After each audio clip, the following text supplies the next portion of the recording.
Jessica Lundgren with Classica Homes and Alicia Blevins with Ameris Mortgage.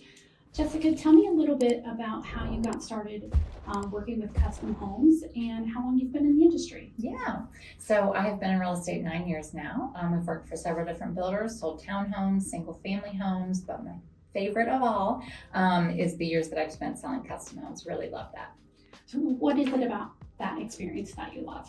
Yeah, it's being on that journey with someone while they find the land and we marry it with, the house that they love and how they envision living in the home and just bringing that all together. It's a lot of fun. Nice. So can you walk us through what the typical process of building a home from the ground up is like? Sure.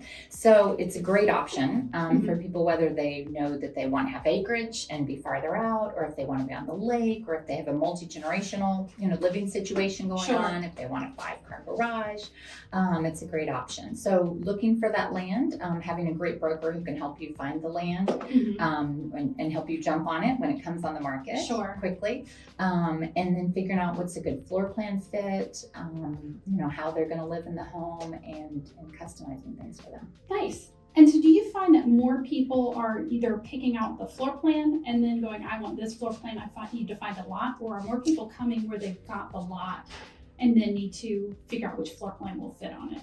Some of both, I would say. And I'm always happy to meet with individuals and price out the home that they want to build. And then when we know what their dream home costs, then they know what's left in the budget for the land. So sometimes it works that way. Sometimes when they come to us, they already have the land. So then it's free of charge for us to walk the land with them and just talk through all the considerations for building there. Gotcha. So what are some common misconceptions that you would say people have? I know people tend to think like building a custom home is like this massive undertaking, and it's not always that way. What are some misconceptions that you think or see that people have?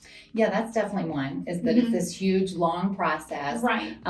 We're very efficient with the process. We do this every day. Our trade partners are amazing. So we actually have a very efficient build time. Once we break ground on the new home, it's very consistently 6 to 7 months before the house is done. That's amazing for a custom home. Yeah, so you really can get in under a year. The other misconception I'd say is that prices are going to keep climbing, and you're not going to know where you're going to be at the end. With us, it's not only fixed contract pricing, but you have the pricing for your entire home before we ever break ground. Nice. So you have the reassurance of knowing how much you're going to spend. And when people come in and they have that investment range they want to stay within, we're going to help them honor that. So it's not like, oh, we're going to do the bathroom, go pick out your tile, and now your tile has put you through the roof. You kind of have a very even playing field, knowing exactly where you're at. Exactly. With us, you know exactly what's included at the starting point price, and you can tour our 4,000 square foot design studio, see, touch, and feel everything that's included, and then know how much you think you're going to spend above that. And that's the fun part, right? Yes. That's one of my favorite things about working with clients, is going to the design studio and helping them make their choices. Yeah. So speaking of that, how do you collaborate with your clients to make sure that they're getting the home that they envisioned, but then also keeping their budget in mind? Yeah, so we want to hear, upfront how they're going to live in their new home, what their inspiration is, what has them needing a new home, needing or wanting to be in a new home, right? Whether it's layout or floor plan or finishes or location, what's important to them. And then once we know their investment range and can price out the floor plan, the structural options, and then in the design studio, we're very transparent with the pricing throughout the whole process. So they have itemized pricing for everything, every option they're considering. So there's no surprises. Right. So what would you say some of the challenges are, that, unforeseen challenges that people might face when they're under construction or in the process of building that custom home, or even just finding the right lot? Yeah, finding the right lot is an important piece of the puzzle, and that's why it's great to have you or someone on your team or a great agent who can be out there looking for you and helping you with that process. And you can always have a due diligence period then when you're under contract on the land, to then be, doing soil tests and perk tests for the septic and things like that, making sure everything works for the way you want to build your new home. Yeah, I think that some people don't realize until they're kind of knee deep in searching for a lot, that the lot prep can vary drastically between two lots. Even just the amount of dirt you have to move or where the septic needs to go, it can, sometimes be $50,000 or more just difference in lot prep. That's right. So it's important to have those costs and to know how those factor into their budget as well. And that's a nice thing about Classica's program is that we already have costs included in the starting point price of the home to put towards those site development costs. Because you're exactly right. People don't realize how much clearing and grading and It's so much the utilities can add up. Yeah. So as far as getting into the design center and helping clients, design their home, what are some of the trends that you're kind of seeing with your clients when they're picking those custom finishes? Yeah, lots of new exciting trends. On the exterior, I would say the farmhouse style is still big. We're doing a lot of black and bronze windows. People love that. We're doing dark siding accents. People are loving like the board and batten that's in a darker color. A lot of craftsman style. We also do French cottage with stone and stucco. Some people still love the classic full brick, and painted brick is still a big trend on the exterior. It really is. It's so I'm pretty. seeing it everywhere. It's funny because if you watch social media, you see like a lot of posts that modern farmhouse is dead, it's out of style, but it's still what most people, at least 50%, are really still asking for, that craftsman or a modern farmhouse look, at least what I'm coming across. Yeah, a lot of people gravitate towards it. On the interior, I would say that stained cabinets are back with a bang. They are. It's fun. A lot of like lighter stained, I'd say lighter floors. People want things to be nice, bright, and airy and have a lot of windows, a lot of glass in the home. We're doing a lot of the quartz or quartzite carried up the backsplash, which is so a stunning look. So a lot of fun things. So if someone is maybe considering the idea of building a custom home, what would you say their first step is in that process? Where would they start? Yeah, I'd say first step is to tour some models and get inspired.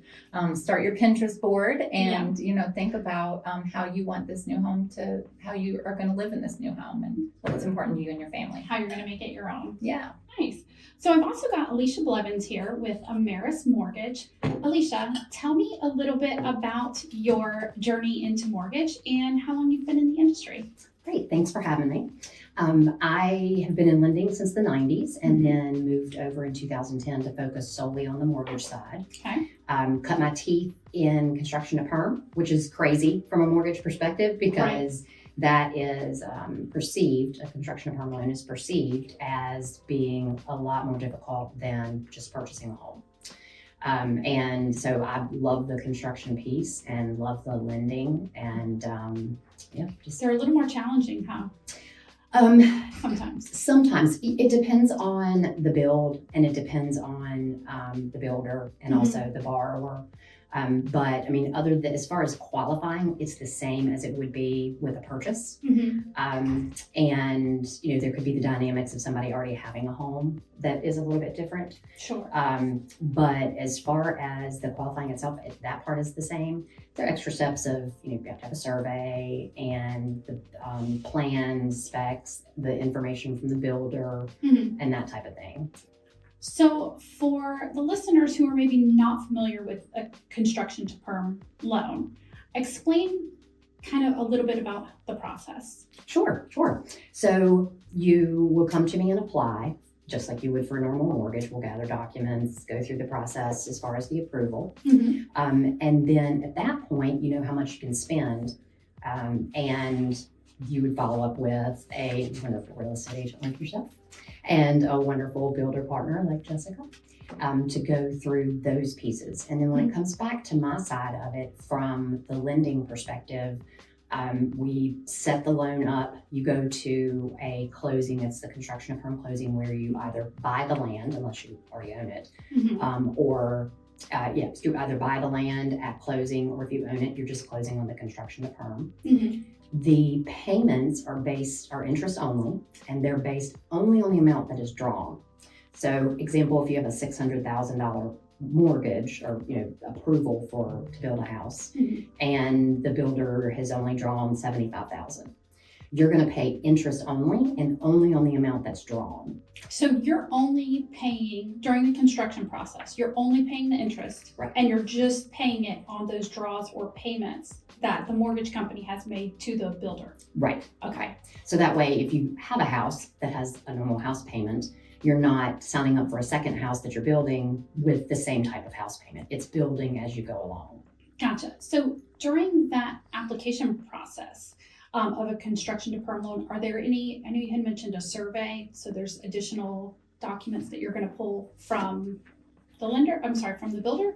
Well, so it depends. Okay. Most of the time it comes from the client. So a survey on the property, hopefully they have one. If not, that's one of the major things. Definitely need that. If it's a well and septic, of course, we need the perk test. Mhm. And then the rest of it comes from the builder as far as the build itself. Gotcha. So on construction-to-perm loans, are there any common pitfalls or things to avoid when you're in the process of applying for the loan? It's pretty much the same as when you're buying a house. Don't quit your job. That's a good thing. Don't buy a car. Don't buy a car. Don't open credit cards. Don't co-sign for student loans or anything along those lines. I recommend do not pull credit. Don't spend the money that you are going to put as the down payment. Bring to closing. So some very interesting things that have happened over the years. But just the biggest piece is make sure that you're communicating with your lender if you are going to make any changes, whether it be job. You want to buy a car or you're in a position where you have to. It's not that you can't, but you want to communicate with your lender to make sure that everything at the end, when we modify from the construction to the perm, is going to match up as it did on the beginning. So are there any recommendations to make that initial loan application smoother? Just be on top of getting documents to us and be transparent in everything that you share. Obviously, I've just had somebody that only gave me 2 employers and had 10. So you want to, it turns out I had 10. So you want to make sure that you're basically opening your life. So fully transparent, Fully here's my transparent. financial situation, and to get those docs in quickly. Right. Gotcha. Yeah. So Alicia, what would you say is the first step that someone should take as far as if they're looking to, look into those construction to perm loans? What's the first step? Apply with me, but get your application in with a lender because you don't want to find a lot and have the dream house in mind, and then it turns out you can't afford it. Gotcha. So it's better to get that piece of it done up front, so that you know what you're looking at as far as the approval and then potential payments, that type of thing. Gotcha. A lot of people are sitting on the sidelines still waiting for rates to drop. So if they're considering building a custom home, what are your thoughts on waiting and how that may or may not affect the loan? I would say do it sooner rather than later, because the expectation is that at some point in the next year and a half, 2 years, you'll be able to refinance. So it's better, in my opinion, to get into the house you want, even though you might feel like the rate is a little bit higher at today's prices, than it would be to wait until the rates are lower. Because everybody is going to be, then they go on a bill. We're already seeing it. Yeah, so you're going to be, it's going to be a big competition out there once the rates are much, much lower. Whereas you can avoid being in that mess if you get started now and then, look at refinancing later. So how does that rate lock differ when you're in a construction to perm loan versus a traditional mortgage? Because if rates are shifting, and to Jessica's point, like we're talking about a 7 month, 7 to 9 months with you guys, and I know some of the other custom home builders, they're even out maybe 18 months. So if we're talking about that length of a build time, how is that affecting the rate on a construction to perm loan? Good question. So you lock in the interest rate up front, and that is your rate, 12, 14, 16, 18 months. And that's the rate that you're going to have throughout the construction. Once the home is ready once we get the certificate of occupancy, then you have 30 days to float down to the market rate. So for folks now that are looking to build, you won't be stuck with what today's rate is. If the rates drop at the end, you'll be able to float down one time to whatever the market rate is. Conversely, when the rates were going up, it was a good scenario because you're locked in and that doesn't change. As long as you take care of it in that first 18 months. So it's not like when you buy a house and you're locked in on the interest rate when you close, that's what it is. You're locked in on a rate, but then you have that float down option at the end. So So it's really better not to wait, because also conversely, on the construction side, prices are always going to be going up. So you're going to pay more for that home if Right. you wait And for the to land. start construction, and you're going to be waiting even longer for that house. That's right. And Yeah. you want, if you find the home site that's right for you, you want to grab it. Grab it. Right, yeah.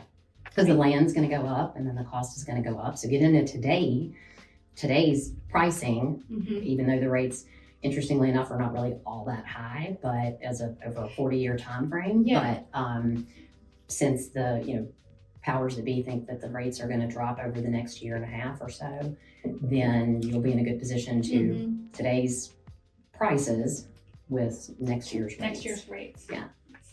So, thank you both for coming. Any last minute thoughts for any of the listeners as far as recommendations or advice on moving forward with a new custom home? Jessica?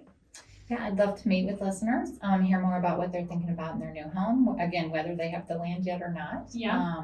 Just love to, start getting them inspired and thinking about that next home. It's really important to us at Classica that not only you build a high quality, gorgeous home that you're excited about, but that you enjoy the process. Right. We're on this journey with them. We want to walk them through the whole process, and we just want them to enjoy it. You're building your dream home. It's a big investment, and we want to make sure that it's a fun process for them. Right. Yeah. And Alicia, any closing thoughts on maybe where people should be if they're wanting to start this journey? Like, how could they reach out to you? Yes, absolutely.